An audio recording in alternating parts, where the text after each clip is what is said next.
দোয়া করে দেবো নাকি? মানে নামাজের ওয়াজ তো বেনামাজি ভাল লাগবে, সুদের ওয়াজ সুদখোর মজা পাবে, দান করে না জাকাতের ওয়াজ কৃপণ ভাল লাগবে, বেপর্দা নারী পর্দার ওয়াজ মজা লাগবে। মানে যেভাবে উঠে যাচ্ছে তার মানে রসুল কিভাবে নামাজ পড়ে সব জানা শেষ। ধরে দেখেন তো দোয়াই কুনুত মুখস্থ জানে, কবে আমার বউ জানে না হুজুর, কথা কন না কে? ওটা দেখেন, ওটার ভাবটা দেখেন, বাপ রে বাপ। সালাত আল্লাহ রসুল কিভাবে আদায় করতেন, সাহাবা ইকরাম কিভাবে আদায় করতেন, আমাদের জানার দরকার আছে না? না, অনেকে কয় হুজুর একই ওয়াজ সব জায়গায় করেন, আছে না? আচ্ছা বলেন তো, আমি মেহেরপুরে নামাজের ওয়াজ করছি, চুয়াডাঙ্গায় নামাজের ওয়াজ করার দরকার নাই? কালকে যদি ঝিনাইদহে ওয়াজ করি ওখানে নামাজের ওয়াজ করার দরকার আছে না নাই? আমি যদি মেহেরপুরে পদ্মার ওয়াজ করি চুয়াডাঙ্গায় পদ্মার ওয়াজের দরকার আছে না নাই? এই কথা কন নাকি আপনারা? তো ওয়াজ দরকার আছে, যত শুনবে তত ভালো লাগবে, মজা লাগবে। জাদাতুহুম ঈমানাও, মনটা আবু বকরের মতো হলে কোরআন শুনলে ঈমান বাড়ায় দেবে। কারণ সুবহানাল্লাহ, সূরা ফাতিহা যে এতবার পড়ি বিরক্ত লাগে? হ্যাঁ, ওই যে বক্তারা আইসা ওয়াজ করতেছে, ইব্রাহিম আলাইহিস সালামের ঘটনা আপনারা জানেন না? তারপরে যদি কালকে একটা মাহফিল হয়, কোনো বক্তা এসে যদি ইব্রাহিম আলাইহিস সালামের জীবনী নিয়ে আলোচনা করে, আপনারা শুনবেন না? এই কথা কন না আপনারা? তা আমি তো আলোচনা করতেছি আমাদের নবীর জীবন থেকে কিছু কথা, আপনারা শুনবেন না? তা খারাপ লাগে কেন? রাত গভীর হয়েছে আমি বুঝি, এখন এলোমেলো পরিবেশ তুলে দিবে রাত 11টা সাড়ে 11টা, আমি আর কি করবো? আমার কিছু করার আছে? আমি বাইরের মানুষ, যেমনি বলবে তেমনি আমার চলা লাগে ভাই, বোঝেন না? আমরা নিরুপায়, আমরা একেবারেই নিরুপায়। সামনে যায় ওটা বসা করার নিয়ত থাকলে আল্লাহর রাস্তায় 1 মিনিট সময় দিচ্ছি, যান। আমি 60টা গুণাবলী বলবো, তারপরে মাইক ছাড়বো। কেউ না শুনলে ক্যামেরায় তো রেকর্ড হচ্ছে, তো ওইটাই লাভবান হবে। এরা তুলে ইউটিউবে ছেড়ে দেবে, এটা আমাদের কাজে লাগবে। কথা কন ঠিক কেন? তা যান, কারা কারা যাবেন? বিরতির পর আসিতেছি, চোখ রাখুন একই চ্যানেলে।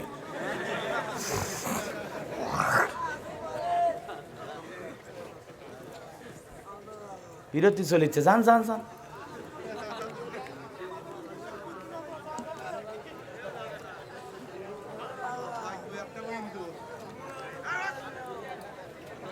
যাওয়া শেষ হচ্ছে ভাই। এরপরে যদি কেউ ওঠে আস্তে করে ধরে বসায় দেন, পারবেন না? বেশি জোরে লয়, মরে গেলে আবার বিপদ হবে। আস্তে করে ধরবেন, যে উঠিস কে, কি শুন বেড়াচ্ছ ক, পরে হুজুর বলবো না, হুজুর পরে মোবাইলে শুনেবেন। কথা কন না কে? মন খারাপ? তাহলে সলাত আদায় করা লাগবে, সলাত যেন সলাতের মতো হয়, নামাজ যেন নামাজের মতো হয়। কথা বোঝেন নাই?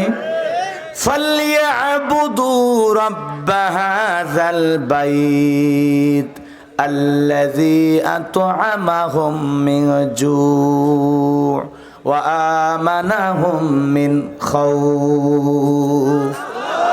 আল্লাহ রাব্বুল আলামিন বলেন, ওই ঘরের মালিকের ইবাদত করো। ইবাদত যদি ইবাদতের মতো করতে পারো, আমি আল্লাহ 2টা পুরস্কার তোমাদেরকে দিয়ে দেব। 1 নাম্বার, তোমাদের রিজিকের টেনশন থাকবে না, আমি আল্লাহ রিজিকের ব্যবস্থা করব। আর 2 নাম্বার, তোমাদের কোনো ভয় ভীতি থাকবে না, আমি আল্লাহ সকল ভয় থেকে নিরাপত্তা দেব। কোন সুবহানাল্লাহ। তাহলে ইবাদতের মতো করলে, গোলামির মতো করলে আল্লাহ না খাওয়ায়া মারবে। ইবাদত যদি ইবাদতের মতো হয়, গোলামি যদি গোলামির মতো হয়, তাকওয়ার ভয় ভীতি নিয়ে যদি আমরা ইবাদত করি, তাহলে আমাদের সমাজে কোনো চুরি ডাকাতি খুন রাহাজানি ধর্ষণ টেন্ডারবাজি, এই যে ধর্ষণ বিভিন্ন ভয় ভীতি আমাদের মনের মধ্যে আছে, কোনো ভয় থাকবে না। আল্লাহ রাব্বুল আলামিনের গোলামি যদি গোলামির মতো হয়। যে কথা বলতে চাচ্ছিলাম বাজান, আম্মা জান আয়েশা ডেকে বলেন, নবীজি এতটা লম্বা সময় দাঁড়ায় থাকতেন, নবীজির পা মোবারক ফুলে যেত। আমার নবী এতটা লম্বা সময় রুকু করত, এতটা লম্বা সময় সিজদা করত, মাঝে মাঝে মনে হয় বিশ্বনবী আর কোনোদিন সিজদা থেকে মাথা উঠাবেন না। আমার নবী এতটা লম্বা সময় আমার আল্লাহর কুদরতি কদমে পড়ে থাকতেন। সুবহানাল্লাহ। আম্মা জান আয়েশা আরো ডেকে বলেন, একদিন রাতের বেলায় দেখে বিছানা ভিজে গেছে, আমি আয়েশা মনে করলাম পানি পরে ভিজে গেছে, কিন্তু না না, আমি আয়েশা তাকা দেখি বিশ্বনবীর কাঁদতে কাঁদতে নবীজির চোখের পানি দিয়া পুরো বিছানাটা ভিজে গেছে। আম্মা জান আয়েশা অনেকক্ষণ অপেক্ষায় থাকলেন। আল্লাহ রাসূল যখন নামাজ শেষ করলো, আম্মা জান আয়েশা তাকা দেখেন নবীজি কাঁদতে কাঁদতে নবীজির দাড়ি মোবারক ভিজে গেছে, নবীর জুব্বা ভিজে গেছে। আম্মা জান আয়েশা ডেকে বলেন, নবী গো, এত কান্না আপনি কেন করেন? কি হয়েছে আপনার? এত কান্না আপনি কেন করেন? বিশ্বনবী ডেকে বলে, আয়েশা আমি তো আমার জন্য কাঁদি না, আমি কাঁদি আমার গুনাহগার উম্মতের জন্য। ও আয়েশা, আমি কেন কাঁদি? আমি কাঁদি আমার আল্লাহর কাছে কেঁদে কেঁদে বলি, আল্লাহ আমার একটা গুনাহগার উম্মত যেন জাহান্নামে না যায়। আমি কাঁদি আমার গুনাহগার উম্মত গুলোকে জাহান্নামের আগুন থেকে বাঁচানোর জন্য। আল্লাহু আকবার। কেমন নবী পাইছি বাজার, যেই নবী রাত্রি জাগরণ করে রাতের পর রাত জেগে উম্মতের জন্য কান্না করেন। সেই নবীর সলাতের মতো আমাদের সলাত আদায় করার দরকার আছে না নাই? নবীর জীবনে কোনো গুনাহ নাই, সেই নবী দিনের মধ্যে 70 বার ইস্তেগফার পড়তেন। আপনার আমার জীবনে গুনাহ দিয়া ভরপুর হয়ে গেছে, দিনের মধ্যে একবারও ইস্তেগফার পড়ার কথা মনে থাকে না। কথা কোন ঠিক কিনা? শুধু কি তাই, সাহাবায়ে কিরাম কিভাবে সালাত আদায় করতেন?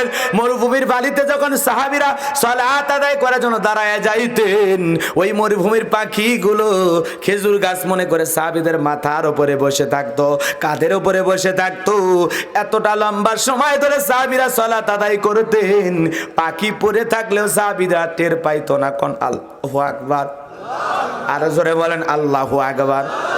আর আমার একটা মশা পড়ে থাকলে হাতেই জাগান খাবো খা। কতক্ষণ ঠিক কিনা? পায়ে যদি মশা পড়ে এক ঠ্যাং আর এক ঠ্যাংয়ের উপর তুলে দেখো খাবি খা। কতক্ষণ? আমরা আগে মশা মারি, তারপরে সুরে ধরি। আর সাহাবীরা কি করতেন? সাহাবীরা কি করতেন? পাখি পড়ে থাকে টের পায় না। সলাতে এত মনোযোগ, পাখি পড়ে থাকে খেয়াল করতো না। সুবহানাল্লাহ বলেন, সুবহানাল্লাহ বলেন। হযরত তালহা রাদিয়াল্লাহু তাআলা আনহু সালাত আদায় করতেছেন, কলিজার টুকরা ছেলে খেলা করে, বিষাক্ত সাপ এসে সন্তানকে পেঁচিয়ে ধরেছেন। হযরত তালহা স্ত্রী মানুষজনকে ডেকেছেন, সন্তানকে বিপদ মুক্ত করেছেন। হযরত তালহা নামাজ শেষে জিজ্ঞাসা করে, বিবি রে, বাড়িতে এত মানুষজন, ব্যাপারটা কি আমি বুঝতে পারলাম না। ডেকে বলে, স্বামী গ, আপনি যখন সালাত আদায় করতেছেন, আমার সন্তানটা যখন আপনার সামনে খেলাধুলা করতেছে, জঙ্গল থেকে সাপ আইসা সন্তানটাকে পেঁচিয়ে ধরেছে, আমি মানুষজনকে ডেকে সন্তানটাকে বিপদ মুক্ত করলাম। এত ঘটনা আপনার চোখের সামনে ঘটে গেল, ও স্বামী আপনি কি কিছুই বলতে পারেন না? হযরত তালহা ডেকে বলে, বিবি রে, নামাজের মধ্যে মন যদি এদিক সেদিক চলে যায়, তাহলে নামাজ তো আর নামাজ থাকে না। আল্লাহু আকবার বলেন, আল্লাহু আকবার বলেন। সাহাবীদের মন মানসিকতা সালাতের প্রতি কতটা গুরুত্ব ছিল, দুনিয়ার কোনো খেয়াল তাদের মাথার ভিতরে ছিল না। সুবহানাল্লাহ। আর আমরা সালাতে দাঁড়াই, নামাজ পড়ি চুয়াডাঙ্গায়, মন চলে যায় ভারতের বর্ডারে। এ কথা কনা। নামাজ পড়ি মসজিদের ভিতরে, মন চলে যায় বাড়িতে, মন চলে যায় ব্যবসার খাতে। কথা কন না কে? কারণ আমাদের পাগল মন নামাজে দাঁড়ায়ও ছটফট করে, দুনিয়ার নানান কথা মনে হয়। কথা কন না কে ভাই? আমাদের কি মন পাগল মন রে, মন কেন উল্টো পাল্টা বলে? ও পাগল মন রে, মন কেন মসজিদে না যায় রে? কথা বলে ঠিক কিনা? আল্লাহ রে, কোন দুনিয়ায় পাঠাইলা আমারে? বর্তমানের নারী পুরুষ সমান মাপ, লম্বা চুল কাটিয়া আবার মাথায় লাগাই ক্যাপ। আল্লাহ রে, কোন দুনিয়ায় পাঠাইলা আমারে? জিন্সের প্যান্ট শার্ট পরিয়া রাস্তা হাইটা যায়, পোলা না মাইয়া ওটা চেনা বড়দায়। আল্লাহ রে, কোন দুনিয়ায় পাঠাইলা আমারে? কথা কন না কে? হিন্দি গানের টান মারিয়া রাস্তা হাইটা যায়, আবার কারো সুরে সুরে বুকটা ফাইটা যায়। আল্লাহ রে কোন দুনিয়ায় পাঠাইলা আমারে, ও পাগল মন মোহন রে মন কেন। তোমরা মুখে লড়াও, ঠোঁট লড়াও, তোমাদের দোষ হয় না, সব দোষ আমার হয়। আমাদের মনটাকে বোঝানোর দরকার আছে না? না, মনটাকে নামাজের ভিতরে ধরে রাখতে হবে, সালাত আদায় করতে হবে। এতটা গুরুত্ব নিয়ে মনে করা লাগবে আজকের এই সালাত আমার জীবনের শেষ সালাত। আমি জোহরের সালাত আদায় করতেছি, আসর পর্যন্ত আমি বেঁচে নাও থাকতে পারি, এটা মনে করে প্রত্যেকটা সালাত আমাদের সুন্দরভাবে আদায় করা দরকার আছে না? না, ইবাদতের ব্যাপারে, সালাতের ব্যাপারে, নামাজের ব্যাপারে আমাদের যত তাড়াহুড়ো। এক মুরব্বী চাচা ওযু করতে গিয়া এত তাড়াহুড়ো, এক ঠ্যাং না ধুয়ে মসজিদে ঢুকছে, টাইসালা মসজিদ পিছলে খাইয়া, চাচা একদিক লুঙ্গি একদিক, তাও কয় আল্লাহু আকবার। এরকম আছে না? না, কত মুরব্বী আছে সালাত আদায় করতে যায়, মসজিদের এই পাশে তাকায়, ও পাশে তাকায়, কয়টা ফ্যান, কয়টা বাল্ব, কয়টা সুইচ, আবার উজুখানায় পানির শব্দ হলে ঘুরে দেখে কে উজু করে। কথা কন, কথা কন। নামাজ পড়তেছে, এই নামাজ হবে? এদিক ওদিক তাকানো, লুঙ্গি চুলকানো, গাও পায়জামা ঠিক করা, মোবাইল পর্যন্ত ধরে, কয় হ্যালো নামাজে আছি, 2 রাকাত চলতেছে। কথা কন ঠিক না? এই কায়দায় সালাত আদায় করলে এই সালাত কখন আল্লাহর দরবারে কবুল হবে? সালাত আদায় করতে হবে ধীরস্থির ভাবে, সালাত আদায় করতে হবে গোলামের মতো গোলামি করবে। কথা বলেন ঠিক না? আমরা সালাত আদায় করবো কার ভয় নিয়ে? আজকে সমাজের অবস্থা হয়ে গেছে দেখেন, ইমাম সাহেব জোহরে 4 রাকাত সুন্নতের নিয়ত বেঁধেছে, পাশে মুসল্লি 4 রাকাতের নিয়ত বেঁধেছে, ইমামের 2 রাকাত হওয়ার আগে মুসল্লির 4 রাকাত পড়া শেষ। এখন ইমাম সাহেব জিজ্ঞাসা করে, বাজান একই সাথে তো নিয়ত বাঁধলাম, আমার 2 রাকাতের আগে আপনার 4 রাকাত হয়ে গেল। কয় হুজুর আপনাদের স্পিরিট চর্চা কম, কিছু গেট লক, কিছু টাইম দেখে দেখে নামাজি বের হয় রমজান মাসে। ওই তারাবি মানে তাড়াতাড়ি ধরে আচ্ছা তারে পিটার লাগবে। কথা কন ঠিক কিনা? তারাবি মানে তাড়াতাড়ি, ধীরস্থির বিশ্রামের সহিত। সাহাবীরা 4 রাকাত পড়ে পড়ে অনেকক্ষণ বিশ্রাম নিয়েছে, অনেকক্ষণ। আর আমরা 4 রাকাত পড়ে কলে কোনো মতে দোয়া পড়ি। কথা কন না খায়, কোনো মতে দোয়া পড়ে আবার দাঁড়ায়। বাপরে বাপ, নামাজ পড়তেছে মানে কন্ট্রাক্টারই নিয়েছে। কথা কন না খায়, মানে এটুকু শেষ করলে বিল তুলবি, এরকম একটা ধান্দায় থাকে। কথা কন না খায়। ভাই ইবাদত নিয়ে তামাশা করা যাবে না। সালাত খুব গুরুত্ব দিয়ে, 4 রাকাত নামাজ পড়তে 10 মিনিট লাগবে, সমস্যা আছে? কথা বলো না কেন? রুকু সেজদা সঠিকভাবে হওয়া লাগবে। দুনিয়ার সবচেয়ে বড় সরের নাম কি? নামাজ সর। কঠিন কিয়ামতের মাঝে ময়দানে সবার আগে কিসের হিসাব হবে? নামাজের। এই তো সবই বোঝেন, তাহলে সেই নামাজটা সুন্দর হওয়ার দরকার আছে না নাই বাজান? তাড়াহুড়ো নাই। ফরজ নামাজ আমরা মসজিদে আদায় করবো জামাতের সহিত, আর সুন্নত নফল বাসায় পড়লে কোনো সমস্যা নাই, পড়বেন, কোনো সমস্যা নেই। আপনার বাড়িটা যেন কবরস্থান না হয়। কথা বলে না কেন? বাড়িতেও সালাত আদায় করবেন, আর বিশেষ করে গভীর রাত্রে তাহাজ্জুদের সালাত আমাদের যেন কাজা না হয়। আমরা তাহাজ্জুদে মালিকের সাথে নিরালায় প্রেম করব। দিনের বেলায় ব্যবসা বাণিজ্যের চাপ থাকে, 4 রাকাত পরে দৌড়ে ব্যবসায়ী দোকানে বসা লাগে। কথা কন। কিন্তু রাতের বেলায় আমি যদি 2-3 ঘন্টা প্রভুর সাথে প্রেম করি, আমি আর আমার মালিক, বিবিও নাই, সন্তান নাই, কোনো ঝুট ঝামেলা নাই, আমি গোপনে নিরালায় বৈশা নির্জনে কার ভালোবাসায় জেগে আছি। কথা কন না কে? আমি প্রতি রাত জেগে থাকবো আল্লাহকে পাওয়ার আশায়। কাকে পাওয়ার আশায়? আর তুমি রাত জাগো নারীকে পাওয়ার আশা। তোর কপালত কি যে খারাপই আছে রে যুবক। কথা কন ঠিক না? আমরা প্রতি রাতে জেগে থাকি কোরআন শোনার আশায়। কথা কন না? আমরা প্রতি রাতে জেগে থাকবো আল্লাহকে সিজদা দেওয়ার আশায়। মনে থাকবে তো ইনশাআল্লাহ? আমাদের রাত দিন কাটবে কার গোলামি করে? কার? এই জন্য আল্লাহ পাক বলেন মুমিন বান্দার 1 নম্বরে গুণাবলী, আল্লাযীনা হুম ফি সালাতিহিম খাশিউন। আমার আল্লাহ আল্লাহ বলেন যারা নিজেদের সালাত বিনয়ের সহিত নম্রতার সহিত কুচু কুচু বাপরিয়া দুনিয়ার সুচিন্তা দুচিন্তা টেনশন মুক্ত হৃদয় নিয়া আমার মালিকের সামনে এমন ভাবে দাঁড়াইতে হবে, এমন ভাবে রুকু সিজদা করতে হবে, এমন ভাবে সূরা কারাত পড়তে হবে, এমন ভাবে ওঠা বসা করতে হবে, তাড়াতাড়ি করা যাবে না। 2 রাকাত নামাজ পড়তে যদি 10 মিনিট সময় দেওয়া হয়, 4 রাকাত নামাজ পড়তে যদি 10 মিনিট 15 মিনিট সময় দেওয়া হয়, বাজান গো ওই সালাতটা সুন্দর হবে। কিন্তু 2 রাকাত পড়তে 2 মিনিট যদি লাগে, ওই নামাজ না, ওই 4G গতি 5G গতি ওই স্পিরিটের নামাজ দিয়া আপনার আমার ঈমান আমলের কোনো উন্নতি হবে না। স্পিরিট কমান স্লো গতিতে নামাজ পড়বি, নামাজ স্পিরিটে পড়ার মতো না। আল্লাহু আকবার। সুন্দর করে সানা পড়লেন, সূরা ফাতিহা সুন্দর করে পড়লেন, আর একটা সূরা মিলাইলেন, তা না কয়ে বাপ রে বাপ কি স্পিরিট, আল্লাহু আকবার। মানে আর 20 সেকেন্ডও লাগেনি, কথা কোন ঠিক কে? একটা সূরা ফাতিহা পড়তে যদি 20 সেকেন্ডও না লাগে, আর তিলাওয়াত কি তিলাওয়াত হচ্ছে?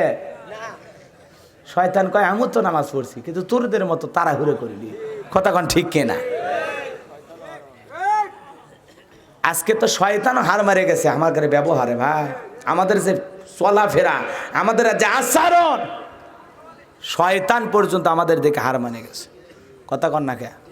বাপ রে বাপ, ভোট আলে প্রত্যেক দিন নেতা যত মসজিদ পায়, এক নেতা আসরের নামাজ পড়ছে 4 বার। কয়বার? 4 বার। তাহলে ভোটের নামাজে বোঝেন নেই, মন খারাপ করছেন আপনারা। ওই জন্য আমি আমার ওয়াজে বলছিলাম, হয়তো আপনারা শুনছেন কিনা জানি না, নামাজি হলো 5 রকমের। একটা হলো 5-এর নামাজি, 7-এর নামাজি, ঠাটের নামাজি, খাটের নামাজি, ভোটের নামাজি। বোঝেন নে? আর আস্তে কোন ঠিক আস্তে আস্তে কয়বার এলে কি আপনারা কি কথা ঠিক আছে না? না, নামাজি কয় ধরনের? 5 রকমের। 5-এর নামাজি কারা? যারা মুমিন, 5 ওয়াক্ত সালাত সঠিকভাবে আদায় করে, এরা 5 ওয়াক্ত সালাত আদায় করে, মানে এরা 5-এর নামাজি, কথা কোন ঠিক কে না? 7-এর নামাজি কারা? 7 দিন পর পরে জুমার চেহারা দেখতে আসে, জুম্মার চেহারাও দেখতে আসে, মসজিদের চেহারাও দেখে, সাথে ইমামেরও চেহারা দেখে, দেখি কি ওয়াজ করে। একটু এদিক হুজুর সুদের ওয়াজ করবি কে? আসে না? নাই কে? আসে নাই? আসে না? মানে হুজুরের ভুল ধরবি মসজিদের, কোথায় কি কেবারে হুজুর মসজিদ মনে হয় আপনি ঝাড়ু দেন না, না বালু খসখস করতেছে, মাস গেলে যে বেতনটা দেওয়া হয় হালাল করে নেবেন না, আসে না? না, 7 দিন পরে নামাজ পড়ে যায়, হুজুরক হালাল হারাম শিখেছে। আচ্ছা, মসজিদ পরিষ্কার করা কি এটা খালি হুজুরেরই দায়িত্ব না মুসল্লিরও দায়িত্ব আছে? আমার নবীজি এক জায়গায় সফর করতে গেলেন, সালাত আদায় করলেন, পাশে একটা কবরস্থান দেখে আল্লাহ রাসূল বললেন, এই কবরে যে ব্যক্তি শায়িত আছে এই ব্যক্তি আল্লাহর জান্নাতি বান্দা। সুবহানাল্লাহ। সাহাবীরা জিজ্ঞাসা করলেন, নবী গো এই ব্যক্তি কেন জান্নাতি, কেমন আমল করেছে আমরা জানতে চাই। আল্লাহ রাসূল বললেন, এই ব্যক্তিটা নিয়মিত আল্লাহর ঘরকে ঝাড়ু দিত, পরিষ্কার পরিচ্ছন্ন করে রাখতো। আল্লাহর ঘর, পবিত্র ঘরটাকে পরিষ্কার করার কারণে আল্লাহ রাব্বুল আলামিন তাকে জান্নাতি হিসাবে কবুল করেছে। এই জন্য মসজিদ শুধু ইমাম সাহেবের ঝাড়ু দেওয়ার কথা নয়, ইমাম সাহেবই শুধু পরিষ্কার করবে এমনটা নয়, সকল মুসল্লিদের দায়িত্ব আল্লাহর ঘরটার সৌন্দর্য বৃদ্ধি করার, কথা বলেন ঠিক কিনা? আপনি যদি মসজিদে ময়লা দেখেন, ওটুকু পরিষ্কার করে যদি ফেলে দেন, আপনার আমল নামায় সব লেখা হবে না গুনাহ। আর আজকের সমাজের কিছু কিছু মানুষ 3000 টাকা বেতন, 5000 টাকা বেতন দিয়া ইমাম মুয়াজ্জিমের সাথে চাকরের মতো ব্যবহার করে, কথা বলেন ঠিক কিনা? ইমামকে ধমক দেওয়ার ক্ষমতা আপনার আছে? জোরে কোন? 5000 টাকা দিয়ে জীবন কেমনে চলে? আল্লাহ বরকত দেয়। কে বরকত দেয়? কে বরকত দেয়? তোমার ছেলে শখ করে 500 টাকার আইসক্রিম তুমি এনে দাও, ইমাম সাহেবের ছেলেটাও ছেলে 5000 টাকা বেতন পায়, 500 টাকার আইসক্রিম তো তার বাড়িতে যায় না, কথা কোন ঠিক না? তারপরেও যায় দেখো ঘরে সুখের অভাব নাই, কারণ এই ঘরটা কোরআন সুন্নাহ দিয়ে মোতাবেক পরিচালিত হয়। ওই ঘরে শান্তি আছে। আর তোমার দামি লক্ষ টাকার খাট আছে, দামি বিল্ডিং আছে, দামি ফ্রিজ আছে, দামি টিভি আছে, তাই চলা বিল্ডিং আছে, কিন্তু শান্তি সুখ। বউ একদিক বেকা হয়ে থাকে, সন্তানের আর একদিক বেকা হয়ে যায়, ছেলেটা ইয়াবা খায়, মেয়েটার পড়াশোনা ভালো না, 8-10টা প্রেম করে মোবাইল নিয়ে ঘোরে, বিকেলে যায় এক জায়গার থেকে বাই করে নিয়ে আসা লাগে, সন্ধ্যার পরে আর এক জায়গার থেকে মেয়ে খুঁজে নিয়ে আসা লাগে। কথা কন না, টাকা আছে কিন্তু জীবনে শান্তি নাই। আর ইমামের টাকা আছে কম কিন্তু ঘরে শান্তি আছে। কথা কন ঠিক কেনা?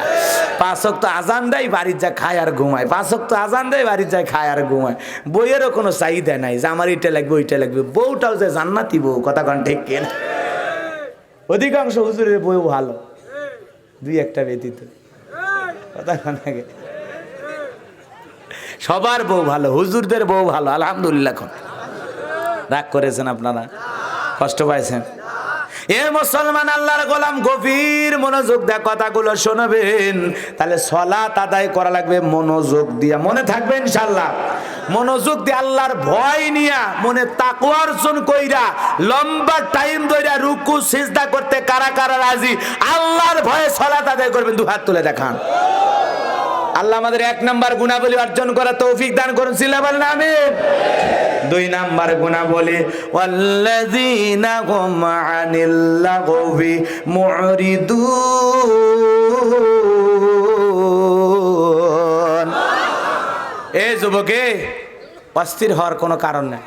4 নাম্বার গুণাবলীতে তোমাদের আওয়াজ আছে, তোমাদের আর মহিলাদের আলোচনা আছে। যদি থাকো ভালো, না হলে চলে যায়, দোয়া করে দে। একটু দয়া করেন, একটু দয়া করেন। 2 নাম্বার গুণাবলী, মুমিন মানদার অনার্থক কথাবার্তা বলা যাবে না, অপ্রয়োজনীয় কথাবার্তা বলা যাবে না। মুমিন এক জায়গায় বসে 2-3 ঘন্টা পেছাল পারবে না, ফাও গল্প করবে না। মুমিন জবান দিয়ে সেই কথা বলবে যেই কথা বললে সব হয়, কারণ এই জবানের হিসাব দেওয়া লাগবে কার কাছে? আরো জোরে বলেন, কার কাছে? বাজান গমর, এই জন্য মুখ দিয়ে অনার্থক কথাবার্তা বলা যাবে না, আজে বাজে গল্প করা যাবে না, উল্টা পাল্টা মুখ দিয়ে কথা বলা যাবে না। মুমিন জবান দিয়ে সেই কথা বলবে যেই কথা বললে সব হয়। ভালো ভালো কথা মুখ দিয়ে উচ্চারণ করা লাগবে। আল্লাহ রাসূল বলেন, তোমরা যদি 2টা জিনিসের গ্যারান্টি আমাকে দাও, 1 নাম্বার 2 চোয়ালের মাঝখানে জিহ্বা, আর 2 উরুর মাঝখানে লজ্জাস্থান, এই 2টার যদি সঠিকভাবে হেফাজত করতে পারো, আমি নবী তোমাদেরকে জান্নাতের গ্যারান্টি দিলাম। তাহলে জিহ্বা দিয়ে তো যত উৎস, কথা কন ঠিক কেনা? এই জন্য জবান দিয়ে উল্টা পাল্টা কথা বলা যাবে না। মুমিন মুখ দিয়ে সেই কথা বলবে যেই কথা বললে কি হয়? সব হয়, সব হয়। ভালো কথা বলবে।